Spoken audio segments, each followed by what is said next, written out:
Assalamualaikum warahmatullahi wabarakatuh. Kembali lagi dengan saya Dina Ayulelia. Kali ini kita akan membahas sebuah tips atau cara bagaimana kita menjaga daya imun tubuh kita di masa pandemi corona ini. Podcast kali ini saya buat untuk memenuhi tugas mata kuliah KKN daring saya dari IAIN Kediri. Dan di sini saya nggak sendiri, saya ditemani oleh teman saya, Iromi Esa Putri. Kebetulan dia adalah seorang mahasiswa jurusan farmasi dari Fakultas Kedokteran di UIN Maliki atau UIN Malang. Hai, Oke, Mbak Eca gimana kabarnya sekarang? alhamdulillah baik. Berkat corona saya bisa pulang ke rumah. Sangat betah ya di rumah, sangat lama sekali. Iya, benar. Betah. Kan jarang-jarang juga kan mahasiswa di rumah lama-lama. Iya. Gini, kita sekarang kan lagi membahas bagaimana sih cara menjaga daya imun tubuh kita di waktu masa pandemi ini. Sebelumnya aku mau tanya sih sama Mbak Eca ya.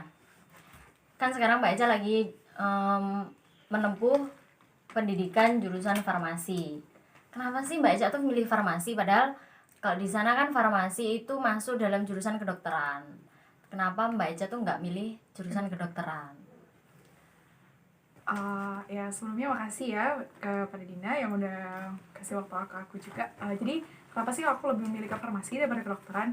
Sebenarnya dari segi aku sendiri ya, karena kan kalau masuk kedokteran berarti aku harus menangani pasien secara langsung kan. Iya. Karena aku orangnya tenaga tegaan, jadi aku lebih memilih ke farmasi. Karena farmasi kan kita lebih bekerja di belakang seperti tentang menyiapkan obat, tapi bukan berarti seorang farmasi tidak mengerti bagaimana itu sebuah proses penyakit seperti itu.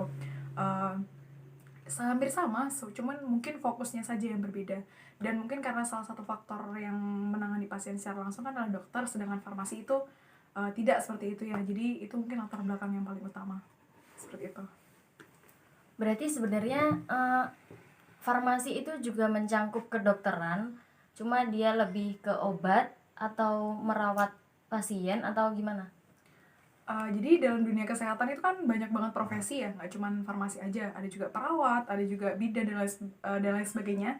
Jadi mereka tuh punya konsen masing-masing kayak gitu. Kalau misalkan dokter sendiri pun nanti ada spesialisnya masing-masing juga kan, ke fokusnya sendiri-sendiri. Jadi kalau misalkan farmasi, berarti memang fokusnya kita ada di pengobatan seperti itu. Bedanya itu aja sih dalam dunia kesehatan. Kalau farmasi itu bisa nggak sih kayak membuat obat sendiri gitu tanpa ada aturan? Maksudnya kita kan udah ngerti nih, orang farmasi ini udah ngerti tata caranya apa, komposisi lah dari obat sendiri itu. Kalau kita ngeracik gitu gimana sih, bisa nggak sih, boleh nggak gitu? Sebenarnya gini ya, kalau misalkan kita membuat suatu obat jadi yang dalam kemasan kayak yang kita jual di pasaran, itu emang harus ada proses panjang sih ke dalam segi hukum seperti itu juga kan, ada klaim nama juga kan nantinya. Tapi kalau misalkan dalam farmasi sendiri kan, kalau misalkan kita selama ini tahu ada obat puyer kayak gitu, kita racik sendiri juga kan. Iya. Kita atur dan tambah sendiri komposisinya sesuai aturan yang udah disesuaikan sama pasiennya. Kalau kayak gitu nggak apa-apa. Berarti bisa ya gitu. Iya. Vitamin apa sih yang dapat menjaga daya tahan tubuh kita sebenarnya?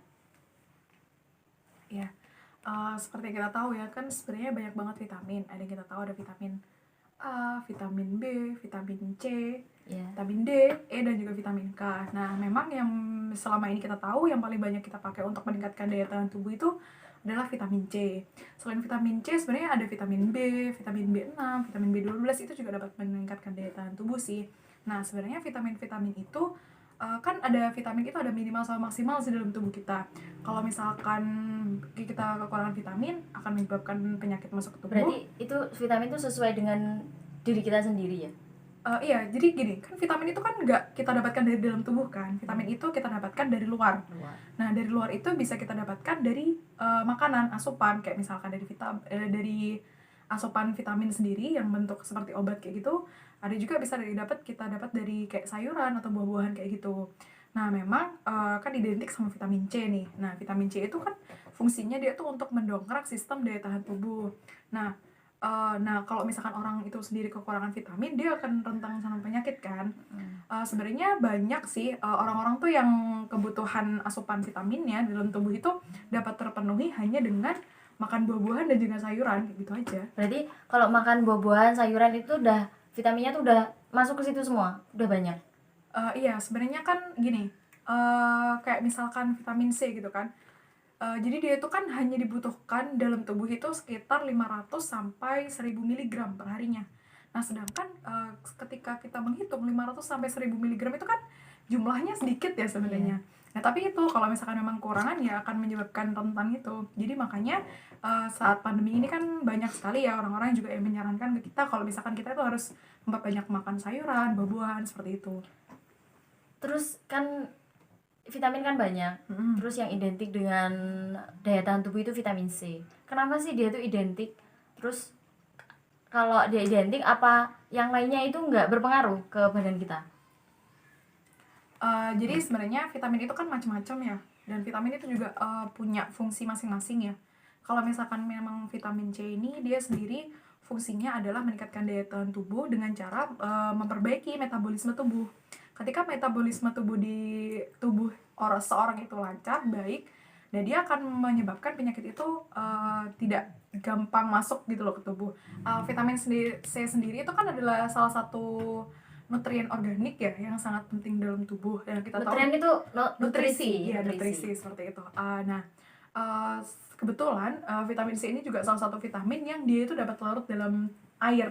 Oh iya. Kan ada vitamin itu yang larutnya dalam lemak, ada juga yang larutnya dalam air. Nah, vitamin C ini adalah salah satu vitamin yang larutnya dalam air. Jadi dia itu akan mempercepat reaksi kimia yang ada di dalam tubuh kita, yang membantu fungsi organ tubuh kita tuh menjadi normal seperti itu. Nah, untuk memperbagus atau memperbaiki metabolisme yang ada dalam tubuh kita. Maka dari itu orang yang kadar vitamin C-nya dalam tubuh itu normal, dapat tercukupi, itu akan mengurangi tingkat resiko orang itu sakit seperti itu. Terus nih ya Mbak, buah apa sih sama sayuran apa yang vitamin C-nya tuh banyak? Ya. Oke, jadi yang kita tahu nih ya selama ini, kalau misalkan buah-buahan yang identik dengan vitamin C itu dia rasanya kayak asam gitu ya. Sebenarnya nggak semua sih. Jadi memang kayak misalkan ada stroberi, jeruk, dia emang benar mengandung vitamin C. Tapi kadang kan kalau misalkan kita buat jus kayak gitu ya, per gelasnya itu kadang stroberi ataupun jeruk dia malah mengandung kurang dari 100 mg per gelasnya nih. Nah, sedangkan ada yang kita tahu jambu, khususnya kayak jambu biji kayak gitu ya.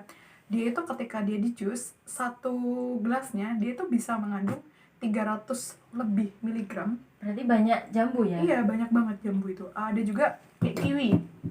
Buah kiwi itu juga mengandung lebih dari 100 miligram per gelasnya. Itu untuk vitamin. Dan selain buah-buahan, ada juga sayuran kan yang kita tahu kayak paprika, terus ada brokoli kayak gitu, dia juga mengandung vitamin C.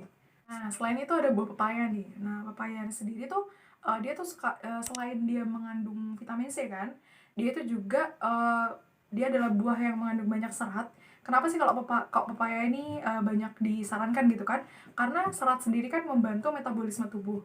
Jadi ketika kita makan banyak pepaya, jadi ya asupan yang makan di tubuh kita juga akan dikeluarkan sesuai dengan porsinya kayak gitu. Jadi nggak ada yang menumpuk gitu di tubuh kita. Nah, ini pertanyaan terakhir aku ya Mbak Ica ya. Kasih masukan atau kasih tips buat teman-teman semuanya. Gimana sih caranya kita tuh bisa menjaga daya tahan tubuh kita di masa-masa pandemi kayak gini? Kasih tipsnya buat teman-teman semuanya. Nah, jadi tipsnya buat teman-teman semua di masa pandemi kayak gini nih, jadi yang pertama itu adalah perbanyak yang namanya konsumsi air putih. Kenapa sih? Soalnya balik lagi, air putih itu juga membantu meningkatkan metabolisme tubuh.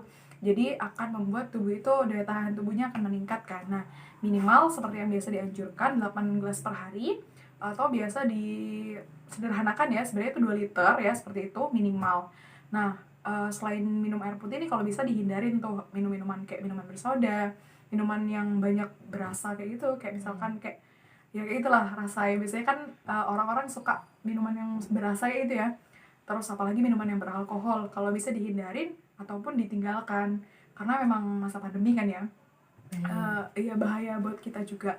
Nah selain minuman-minuman itu kita harus berbanyak makan sayur, sayur-sayur, habis itu buah-buahan kalau bisa yang banyak mengandung serat, begitu juga sayurnya yang banyak mengandung serat.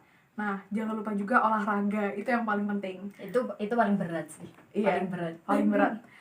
Kan banyak banget nih orang-orang sekarang tuh masa pandemi malah bukannya olahraga malah tambah leha-leha sana-sana. Kayak menikmati gitu kan. Rebahan di rumah. Rebahan.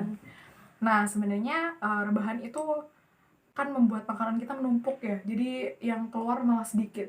Itu Jadi malah tambah membuat kita tuh meningkatkan berat badan malahan. malah meningkatkan berat badan, bener banget. Nah kalau kan kita udah nggak apa-ngapain nih, makan terus juga. Nah makanya kita harus olahraga minimal 3 kali seminggu, 1 kali olahraga 30 menit, itu minimal. Good job. Oke, terima kasih Mbak Eca atas waktunya, atas penjelasannya dan atas ilmunya. Jangan lupa ya teman-teman, di masa pandemi ini. A few moments later. Di masa pandemi ini kita tuh harus selalu menjaga daya tahan tubuh kita biar selalu sehat dan terhindar dari virus-virus yang ada di luar sana. Jadi pesan aku buat kalian selalu sehat, karena sehat itu nomor 1.